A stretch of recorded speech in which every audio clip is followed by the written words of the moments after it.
everyone, I hope you're doing well and I hope that you're having an incredible day. I just wanted to do a little chat about intuitive messaging that's been coming in, involving discernment and having an open heart and an open mind.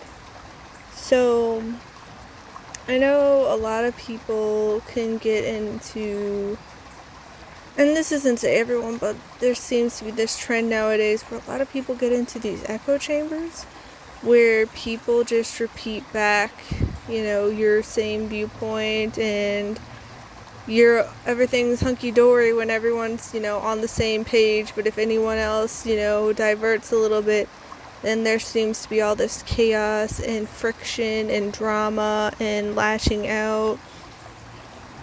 And there's nothing wrong with having your preferences or your beliefs and all of that, but when you have such a limited, closed mindset, you are cutting yourself off from the wisdom and the insight and the guidance of the universe, because the universe sends messages through everyone and everything.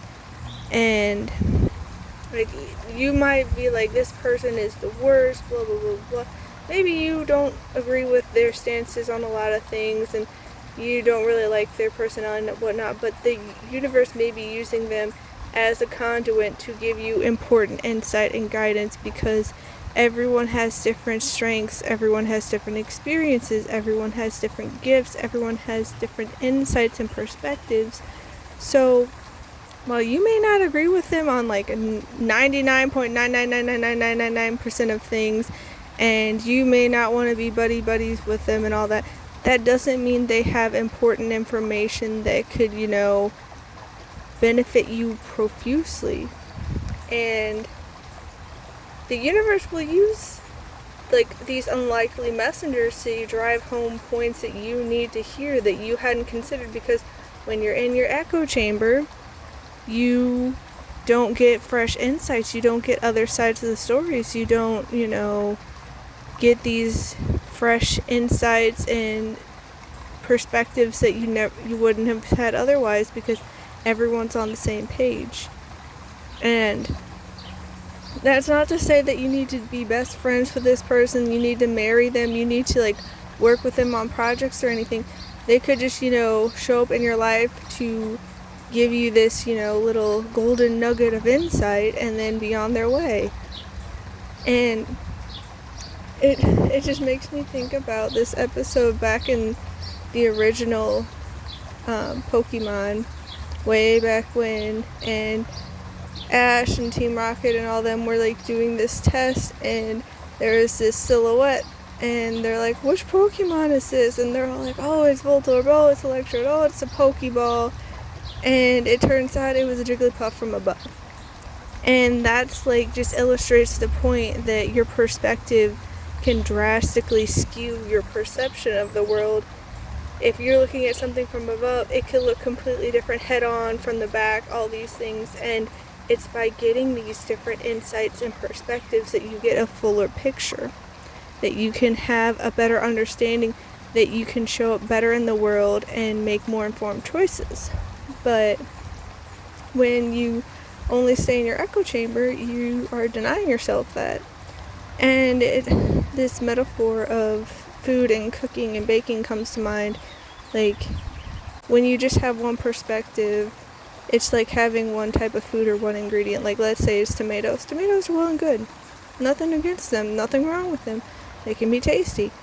But if you're wanting to make something like pizza or pasta or anything like that, you need to work with a wide variety of ingredients, you need to incorporate other seasonings, other herbs, other spices, other ingredients, just to make them all work together and make something beautiful and tasty that you couldn't have done on your own. And along those lines, think about desserts. They're sweet, they're tasty, most people love them. Well, the thing is, when you're making them, cookies for instance, you add salt to it. And that seems contrary to what a lot of people think. It's oh no, salt isn't sweet, it's salty. I wouldn't want that in my dessert. But it's the salt that helps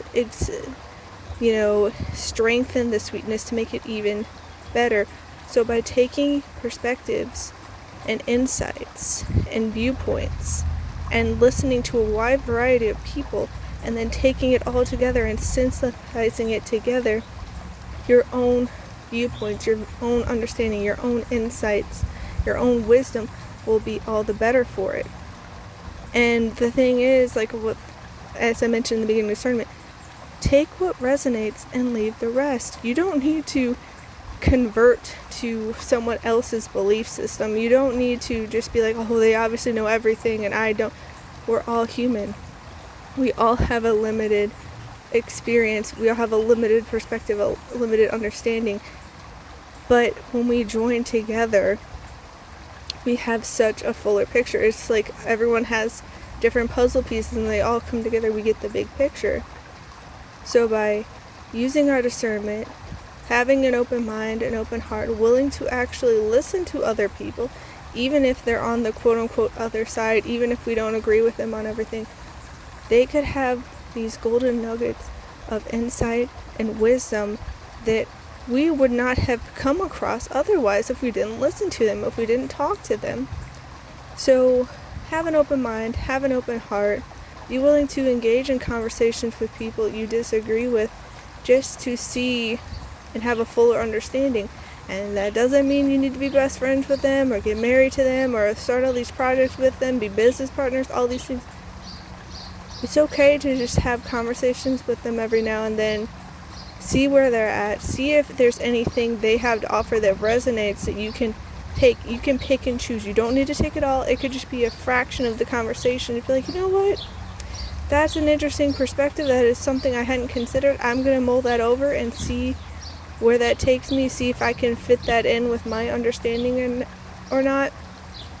And you know what? You may think it over. You may reflect. You may process and realize, no, I don't think this actually resonates.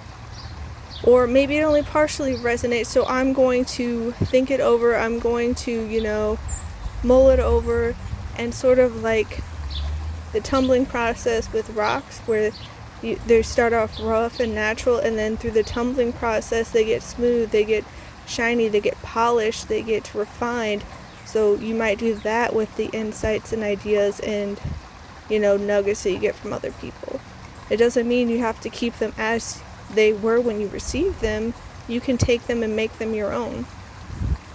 So just mull that over, see where you could get, insights and guidance from even unlikely messengers, because the universe uses everyone and everything. Nothing is wasted. Even if, it seems like this off-the-wall thing that makes no sense, that could be a seed planted in you for later. Or you could be planting a seed in them for later.